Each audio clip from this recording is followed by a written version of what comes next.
ਤੇ ਉਹ ਵੀਡੀਓ ਦੇ ਥੱਲੇ ਇੱਕ ਬੰਦੇ ਨੇ कमेंट किया, मलिक समीर अब्बास ने कमेंट किया आधा कि आप अपनी बाजी का रिश्ता दे दो उनको। वाह क्या सीन है।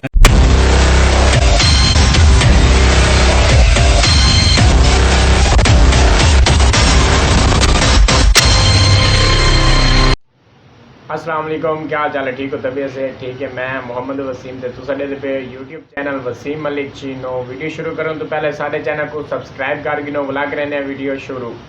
आज की वीडियो मेरी Q&A वीडियो है भाई। आमिर सराकी दे एक वीडियो बनाई है आमिर सराकी ने वेले मुंडे के खिलाफ। तो उन वीडियो के थले जो कमेंट हैं मैं वो पढ़ के सुनावन वाला तो आपको Q&A वीडियो है भाई।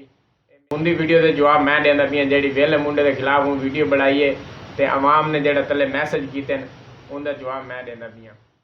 पहला कमेंट है पिया ज़ाहिद हुसैन दा, बहुत ही चवल इंसान हो भाई आप, अभी मजा आएगा ना भिड़ो। दूसरा कमेंट है पिया राणा जवेद अब्दुल गफूर, राणा जवेद अब्दुल गफूर, आमिर साहब मैंने आपको फ्रेंड बनाया था पर आपकी हरकतें देखकर अनफ्रेंड कर दिया। आगे सवाल कमेंट है भैया वो जैसा भी है नहीं पता, ना कभी मिला है ना मिलना का दिल है उसने वेला मुंडा से, पर उसकी वीडियो में उसने कभी किसी के बारे में गलत बातें नहीं की। सराकी ने एक वीडियो बनाई है तो उन वीडियो दे विच ना उन दोस्त आदा पिया कि तेरे तैको वेला मुंडा तैको कोई पर रिश्ता नहीं देंदा कि तू जड़ा ना उन्हां दी जेड़ी धी बहन होती लोगों की कह सकते कि मेरी बेगम है भाई। तो उन वीडियो के थले एक बंदे ने कमेंट किया, मलिक समीर अब्बास ने कमेंट किया आधा कि आप अपनी बाजी का रिश्ता दे दो उनको। कमेंट है भी है मार यूनी का आधे बहन के वेला मुंडा VIP बंदा है तुसी चबल कालू। कमेंट है पिया शमी प्रिंस दा, आधे बहन के आप लोगों की औकात ही नहीं है शहजाद भाई जैसे बनने की। बिया कमेंट है पिया हादी जट दा, हादी जट आता पिया के लगता है तेरी बेगम का नंबर मांग लिया है वेला मुंडा ने।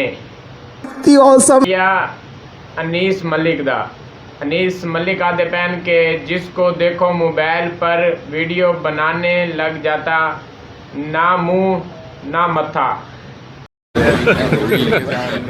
ये कमेंट है भैया शाकिर तनहा दा, I love you so much वेला मुंडा।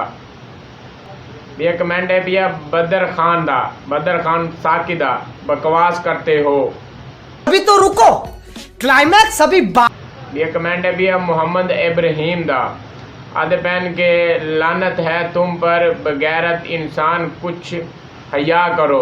कमेंट है भैया आमिर जी दा, आमिर जी आधे बहन घर से जिनको रोटी नहीं मिलती वो YouTube पे आ जाता है। कमेंट है भैया आमिर दा, आमिर आधे बहन के मलिक उमैर की कॉपी कर रहे हो।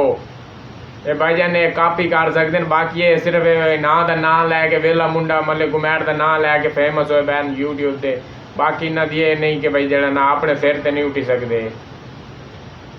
और वेला मुंडा मेरे असा मैं वेले मुंडे का खुद हमसाया बिया, असा उनका भाई जड़ा ना मलिक रिजवान असा दूए कट्ठे यानी कि असा दोस्त होंदे से कट्ठे खेडदे से कट्ठे बदे रहे कट्ठे हुण तक खेडे पल्ले संभ्या हुण काम कार निकल गया। और असा अज भी लगे वंजू ना अज भी तो काम शम छोड़ के YouTube चाहे वीडियो बनाते होते जो भी करेंदे होते ना वो साकू हाथ दिल खुशी नाल मिल सन, हाथ खोल के मिल सन। ये नहीं कि भाई मोबाइल चाहिए वतन काम कर लग वैसे या जिमें बंदा वीडियो या यूट्यूबर बन वैसा बहुत बड़ा यूट्यूबर के यार खुद उत्ते मान होंगे कि मैं बहुत बड़ा यूट्यूबर बन गया, पुराने दोस्तों को छोड़ देव एक आधे नहीं। और जितने बड़े भी यूट्यूबर हैं साकू वो जरा ना दिल खोल के मिलते होंगे।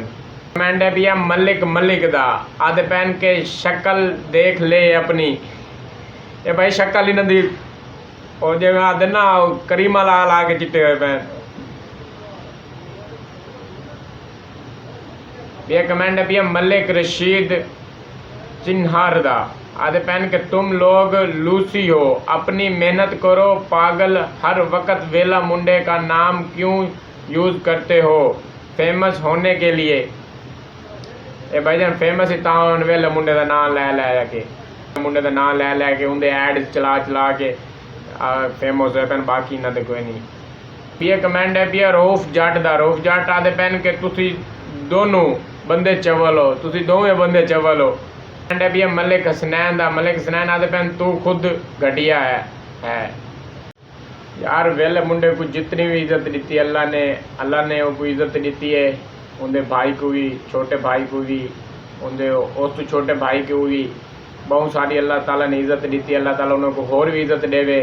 साड़ियाँ दुआवां हैं पईयां ते काफ़ी सारे लोग जड़े ने जिमें उन्हें छापर वदन वीडियो शीडियो बनाते वदन उन्होंने खिलाफ ते, लेकिन एक गाल है भाई वेले मुंडे दी है मलिक रिजवान है भी है, मैं उन्होंने हमसाया भी है, ठीक है, मैं उन्होंने हमसाया, मैं उन्होंने नाल ही रहना एक साइड से।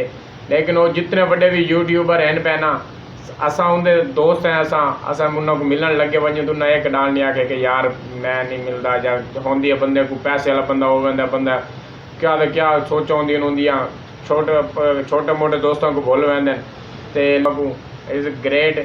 ते वेले मुंडे दे नाल है, असां वेले मुंडे के खिलाफ जेड़ा वीडियो भी बढ़िया सी तो उनके खिलाफ असा बढ़िया सो वीडियो ते ओ वीडियो दे तले जेड़ा ना ई वीडियो बनाई है आमिर सराकी ने शायद वीडियो बनाई है कि मैं को जेड़ा ना आवाम शायद जेड़ा ना सही आखसी, लेकिन कोई ये ना ही पता कि वेले मुंडे दे फैन हैं पे, आवाम बहुत सारी फैन है पई ते उनके कमेंट आन पे। अगर तुहानू ये वीडियो अच्छी लगी है तो साढ़े चैनल को सबसक्राइब कर गिनो ते नाल घंटी के निशान को भी दबा गिनो ताकि साड़ी हर वीडियो आने वाली तुहाडे तक पहुँचती रहे।